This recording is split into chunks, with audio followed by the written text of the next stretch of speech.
한 번은 제가 사람들에게 피터 싱어의 효과적 이타주의에 대해 설명하려고 했던 적이 있습니다. 그때 제가 했던 이야기를 들려드릴게요. 어느 도시는 작은 커뮤니티 홀을 중심으로 형성되어 있었습니다. 여기에는 다양한 사람들이 모여 살았습니다. 어떤 사람들은 무척 부유했고 어떤 사람들은 생계를 유지하기 힘들었습니다. 이 커뮤니티는 여러 자선활동을 벌이곤 했는데 종종 부자는 호황 기부를 했고 또 누군가는 직접 시간을 내어 봉사에 참여했습니다. 그러던 어느 날 피터 싱어가 이 도시에 방문하게 되었습니다.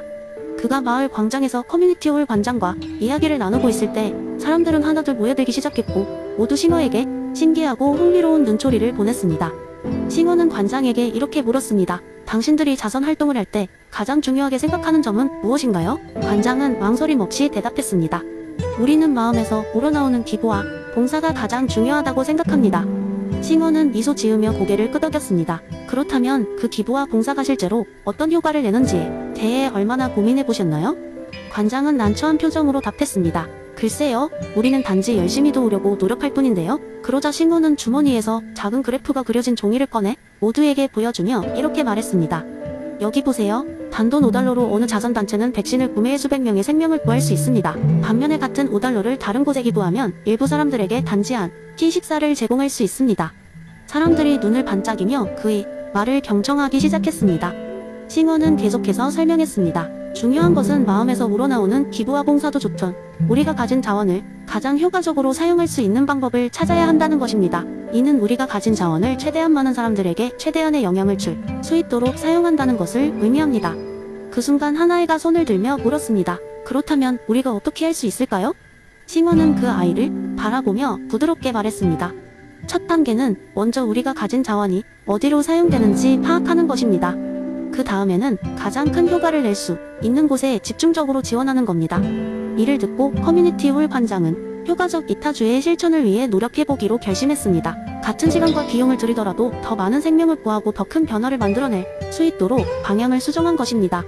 그 후 몇 달이 지나고 커뮤니티는 더 적은 자원으로 더 많은 사람들을 도울 수 있게 되었고 싱어의 가르침은 계속해서 그들의 삶에 큰 영향을 미쳤습니다. 커뮤니티 홀은 그날 이후 피터 싱어의 이야기를 벽에 걸어두고 새로운 자선활동을 계획할 때마다 이를 참고했습니다.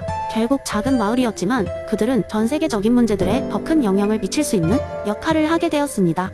그리고 이 이야기는 그 도시 사람들에게 영원히 기억될 이야기가 되었습니다. 이렇게 효과적 이타주의는 단순한 기부나 봉사에서 벗어나 더 큰 변화를 만들어낼 수 있는 길을 제시해 주었습니다. 이는 우리가 가진 자원을 어떻게 사용하는지에 대해 더 깊이 고민해보게 하며 도덕적 의무와 실천의 효과를 최대화하는 방안입니다. 두 번째 이야기 고요한 토요일 아침 변형된 실험실이 내부는 마치 다른 세상과도 같았다. 그곳은 인간 마음의 비밀을 풀어내기 위해 과학자들이 밤낮을 가리지 않고 연구에 임하는 곳이었다. 그날은 특별한 날이었다. 현장 체험 학습의 일환으로 철학과 학생들이 이 실험실을 방문할 예정이었기 때문이다. 끊임없이 돌고 있는 기계들, 삐걱거리는 소리 그리고 어렴풋이 들려오는 과학자들의 험난한 토론 소리가 공기의 밀도를 높이고 있었다. 그 분위기 속에서 나바오, 원주민, 소녀 이름처럼 조용한 앨리스 교수는 학생들을 맞이하기 위해 준비 중이었다. 오늘 학생들에게 보여줄 것은 엘리자베스 앤스콤의 의도 이론을 실험실 환경에서 직접 체험해보는 것이었다. 교수는 특별히 그날을 위해 독특한 시나리오를 준비했다. 실험에 참여하는 학생들은 두 그룹으로 나뉘었고 각 그룹에는 각각의 의도가 부여되었다. 첫 번째 그룹은 생명을 구하라는 미션을 받았고 두 번째 그룹은 목표를 제거하라는 미션을 받았다. 두 그룹의 학생들은 서로의 의도를 모른 채 동일한 행동을 수행해야 했다. 모의 환자의 심장을 절개해야 했다. 첫 번째 그룹인 생명을 구하라 팀의 학생들은 환자의 가슴을 열어 심장을 안정시키는 데 집중했다. 그들의 모든 행동은 단 하나의 목적, 생명을 구하기 위해 계획적으로 이루어졌다. 베테랑 의사처럼 신중하게 움직이며 정확한 수술 방법을 익히는 과정에서 긴장의 끈을 놓지 않았다. 반면 두 번째 그룹인 목표를 제거하라 팀의 학생들은 환자의 가슴을 열고 심장을 단번에 제거하는 임무를 부여받았다.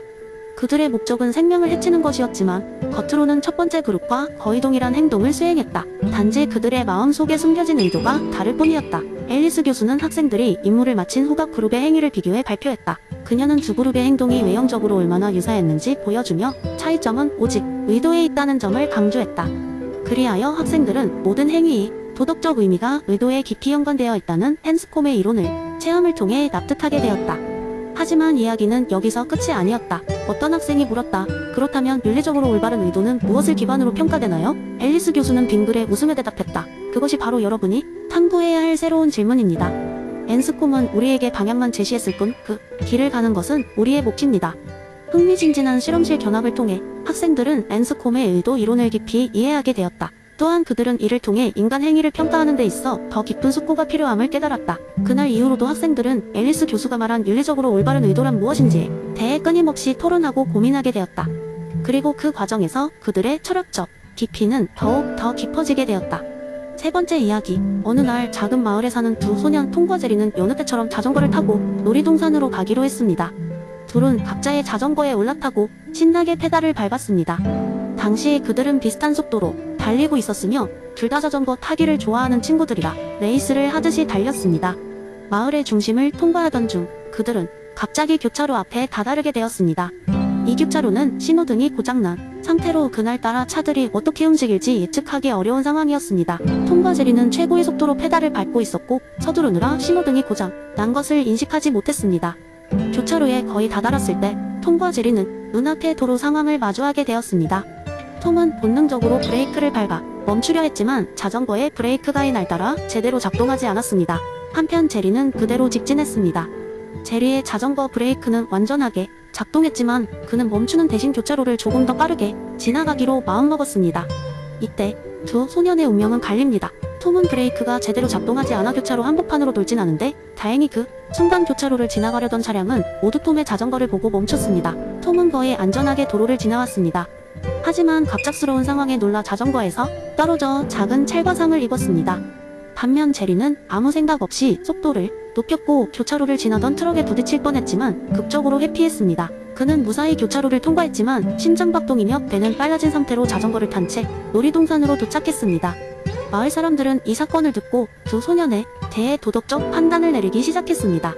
많은 사람들은 톰을 칭찬하며 그래도 최대한 멈추려고 했으니 사고를 크게 피한 것은 정말 다행이다고 말했습니다. 반면 제리에 대해서는 위험한 상황에서도 무식하게 속도를 낸 건 정말 무책임한 행동이다고 비난이 이어졌습니다. 하지만 이 상황을 곰곰이 생각해보면 버나드 윌리엄스의 모럴 럭 개념이 떠오릅니다. 톰과 제리 둘 다 결과가 어떻게 나올지 알 수 없는 상황에서 최선을 다했지만 그들의 운명은 우연과 행운에 의해 갈렸습니다. 톰은 브레이크가 고장난 덕분에 오히려 안전하게 멈출 수 있었고 제리는 본인이 의도한 대로 속도를 내면서 트럭을 아슬아슬하게 피했습니다. 결국 우리는 톰과 제리가 각각 겪은 결과에 대해 도덕적 판단을 내렸지만 그 판단은 그들의 행위보다는 그들이 통제할 수 없었던 운에 더 많이 달려 있었습니다.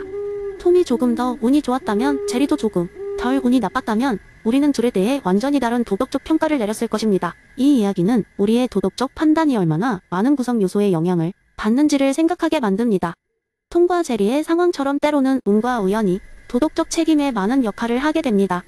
그렇기에 우리는 단순한 결과가 아니라 그 뒤에 숨겨져 있는 복잡한 요소들을 더 깊이 헤아리며 도덕적 판단을 내리는 것이 중요합니다. 네 번째 이야기 한때 고대 로마의 작은 마을에 에픽테토스라는 이름의 철학자가 살고 있었습니다. 그는 단순한 흙집에 살며 날마다 자신이 통제할 수 있는 것과 통제할 수 없는 것에 대해 깊이 생각하는 시간을 가졌습니다.